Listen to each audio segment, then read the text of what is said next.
Today we are going to talk about finding period amplitude and the shifts of graphed functions that we see over here. Okay, so quick review. These are sine and cosine graphed, and it shows not being shift.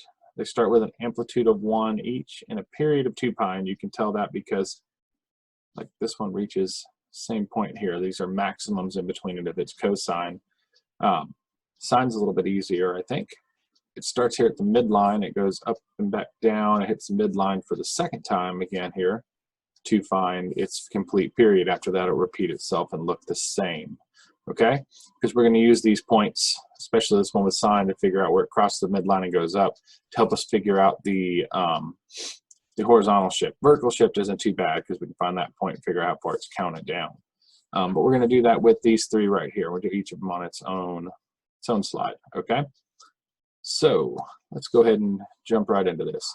So let's see if we can figure out. Now we're going to talk about these like they're sine, even though we have both of them. You could do it with either one. I just prefer using sine. We're going to find this point right here. We're going to find the midline of this graph and figure out where it hits that midline and it starts going upward. So midline is right here at -2. That's the middle of our graph. And that's going to be important to find because the midline to the maxes and the mins is going to help us find the amplitude. Okay, so you can see the midline of this graph because equal distance to the maxes and the mins. We got a max up here and a min right here. This one's a max and it repeats itself. We just stopped graphing it because we'd go forever. But equidistance between those things. That's also called the amplitude, this distance from the midline here, but this is our midline. Right through the middle of this thing. Okay, so now that we have midline, we can use that midline to go ahead and help us find the amplitude. Okay, amplitude is the distance right here.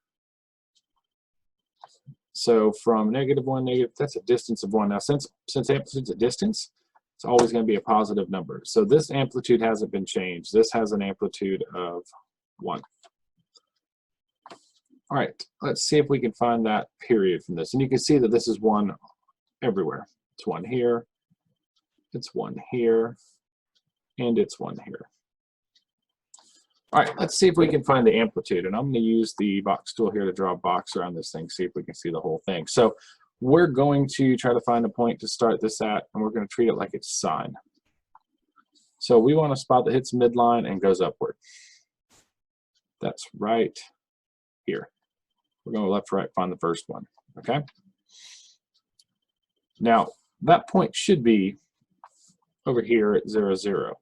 So the distance that it's been moved left and down is actually going to be our horizontal and our vertical shifts. Okay, so to get to this point, find these coordinates right here, we would count back to this -5 pi over 4. So this is -5 pi over 4, and then we go down -2.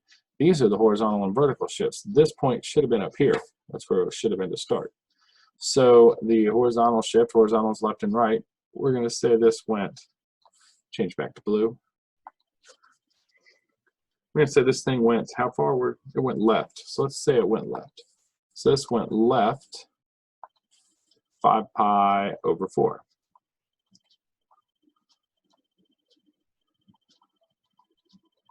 And vertical shift was down to get to this point. We went left and down. We went down -2. So we went down 2. No negative.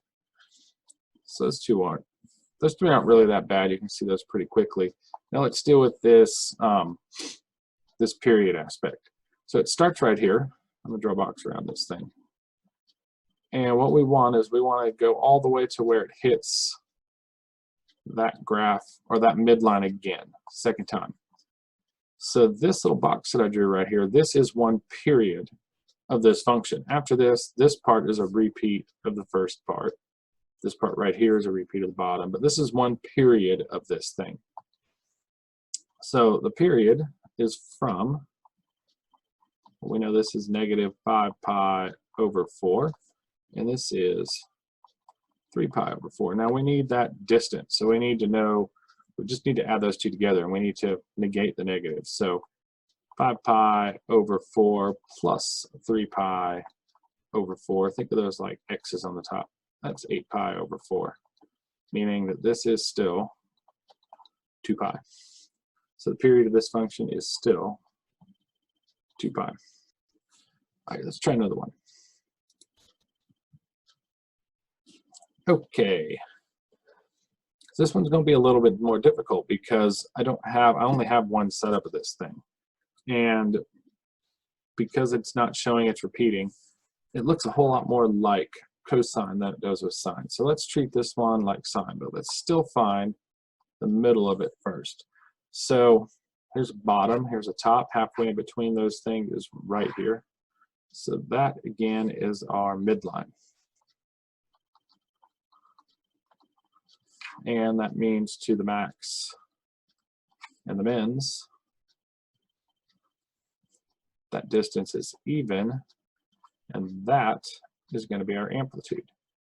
So our amplitude is, you see it's 1/3, negative 1/3, but it's got to be positive. So our amplitude is 1/3, so that's been changed. Okay?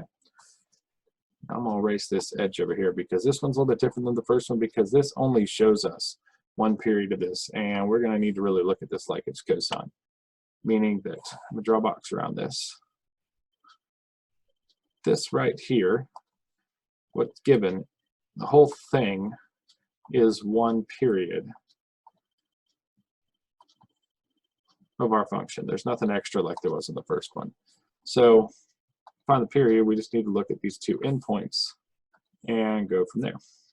So this end is at negative 2 pi over 3. This one's at 10 pi over 3.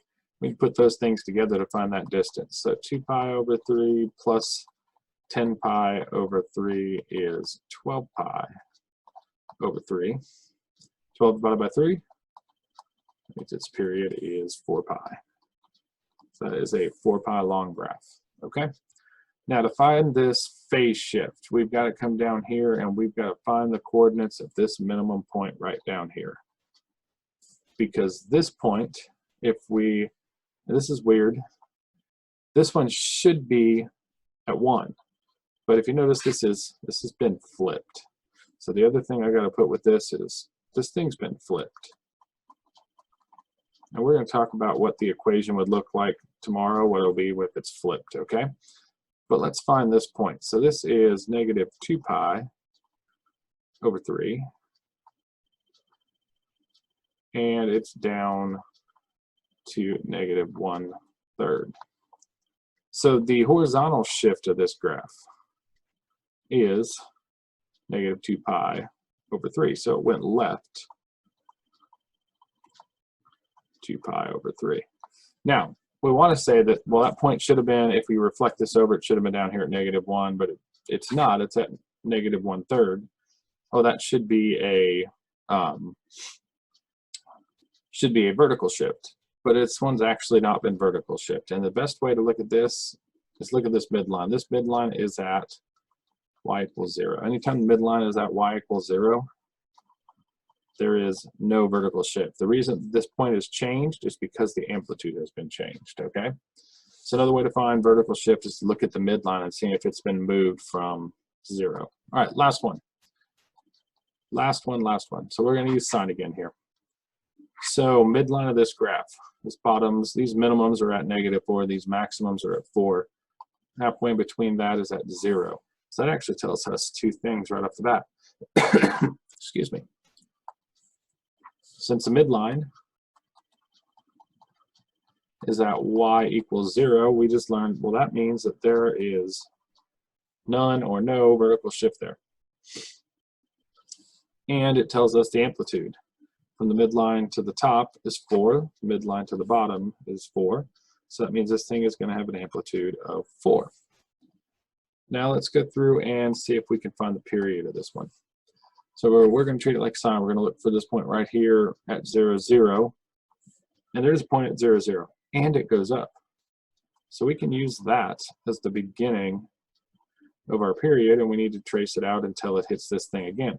So since this point is right here at 0, 0, there's no horizontal shift. That didn't move like the first point did. And now we can use that to find the periods, 0 to 1.